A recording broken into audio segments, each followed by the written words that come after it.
Welcome to the Real Estate Espresso Podcast, your morning shot of what's new in the world of real estate investing. I'm your host, Victor Menasce. On today's show, we're talking about getting ahead of demand with new supply. We've seen many businesses anticipate continuing growth, and they forecast no changes to market conditions. It happens in virtually every industry. Even the most analytical of companies in the world can get it wrong. We saw several retail giants experience adverse conditions in the past quarter. Walmart, Target, and Amazon were the most visible of these announcements. Amazon surprised Wall Street with its first quarterly loss since 2015. That happens when expenses exceed revenues. So how did Amazon get it wrong? Did they hire too many people? Did they make too many financial commitments? What happened? Well, the company's been expanding quickly, making investments and expanding their fleet of aircraft with their growing captive airline called Prime Air. They've also been growing their network of distribution centers and fulfillment warehouses all over the world. Some of these facilities are company-owned, but in fact many are leased from developers who build these giant buildings to Amazon specifications. It seems that Amazon's construction of fulfillment warehouses has gotten ahead of the current demand, and Amazon spooked investors last month after reporting slowing growth and a weak profit outlook that it attributed to overbuilding during the pandemic when homebound shoppers stormed the online environment. At the end of 2021, Amazon had leased 370 million square feet of industrial space in its home market in the U.S., twice as much as it had 2 years earlier. The excess capacity includes warehouses in New York, New Jersey, Southern California, and Atlanta. The companies reported to be in discussions to terminate some leases and to sublet some space. Some estimates that I've heard suggest that Amazon has somewhere between 10 and 30 million square feet of excess capacity. In the April earnings report, the company said it expected the excess space to contribute to $10 billion in extra costs in the first half of 2022. Now, in my home market of Ottawa, Canada, we now have 2 Amazon fulfillment centers. Both of them are on the edge of the urban area, and both have excellent freeway access. The first one was started in 2018 and completed in 2019, just before the start of the pandemic.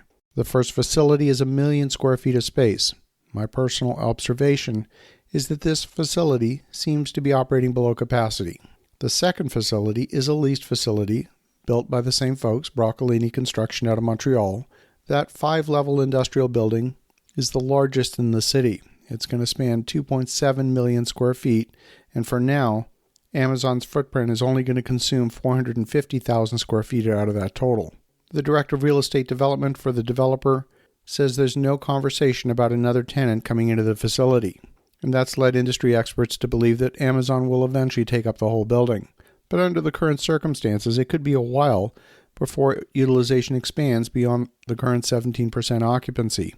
Even the 450,000 square feet currently being leased appears to be underutilized. The parking lot seems virtually empty every time I drive past it. So is my local fulfillment center unique? I don't know for sure, but I suspect it's not. Amazon is clearly the largest and most visible player in the e-commerce space. Managing growth can be challenging for all businesses, since there's always a delay between identifying the need to expand capacity and that capacity appearing. Business leaders face a choice. Number one, they can wait until the business experiences capacity shortages for a protracted period of time before making the decision to expand. That's the conservative approach. The second choice is to extrapolate the current growth and build capacity slightly ahead of the forecast growth requirement and hope that it all just lands at the right time. But the global environment is less certain. Changes do happen. We have disruptions like the pandemic, wars, weather events, earthquakes, drought, political and regulatory changes. All of these impact global businesses, and the cascade effect of even a single incident is difficult to forecast and even more difficult to plan for. It would simply be too costly to have active contingency plans for a wide spectrum of low probability events. I have no doubt that Amazon is going to survive this little error in growth forecasting. The company is well capitalized and has been generating plenty of free cash flow over the past few years. Even Walmart, by comparison, has 50 million square feet of warehouse space in its domestic distribution network in the U.S. And if you think of Walmart's retail space as being roughly equivalent to Amazon's fulfillment centers, then you would find that they roughly have the same square footage. Walmart owns 277 million square feet of retail space in the U.S., and even though Walmart closed hundreds of stores that were poorly performing in its network back in 2016, they still have over 10,500 stores in their current network.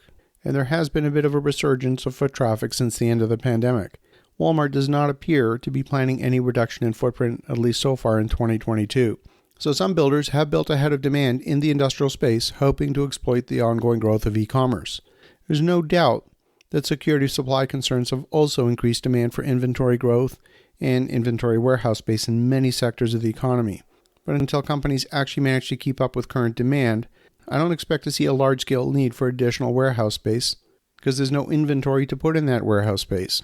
I have no idea who's going to rent the unused 2.3 million square feet in this brand new Amazon facility in my hometown. So as you think about that, pay very close attention to real historic measures of demand and not just a forecast. Have an awesome rest of your day. Go make some great things happen.